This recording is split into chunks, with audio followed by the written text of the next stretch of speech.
Grabe, ang init ng pag-welcome ng pamilya ni Carla at ika nga ni Kalinga Prab ay meron magandang surprise po ni Jomar, ay ni Carla kay Jomar na kung saan ay hindi alam ni Jomar na binisita ni Carla. Yes po, yan po ang aabangan po natin mga Mima. So, syempre guys, bago natin ipagpatuloy ang ating pag-support today's video, kung bago ka pa lang sa aking channel, please subscribe po, like, and pakit na rin po natin guys ang notification bell upang ma-update po tayo tuwing ako nag-upload patungkol sa Team Kalingap, no?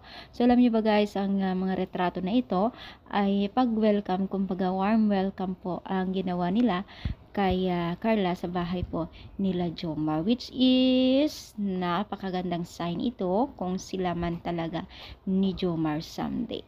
So, hindi lamang ito ang larawan na ibinahagi po sa social media, maging na rin po mga kapatid po ni Jomar na mas matanda sa kanya at mas bata ay nakita po at maganda po yung pag-welcome. Napakainit po ang pag-welcome kay Carla sa kanilang tahanan.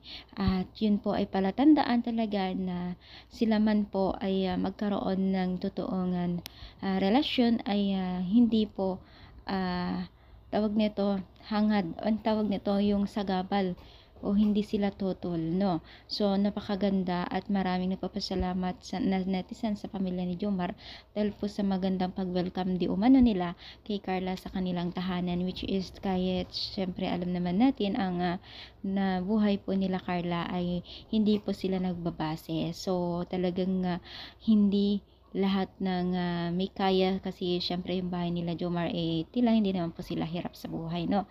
So parang nag-welcome talaga, welcome na welcome talaga itong si Carla sa kanila. So ano yung masasabi, comment down, palike po ang ating video.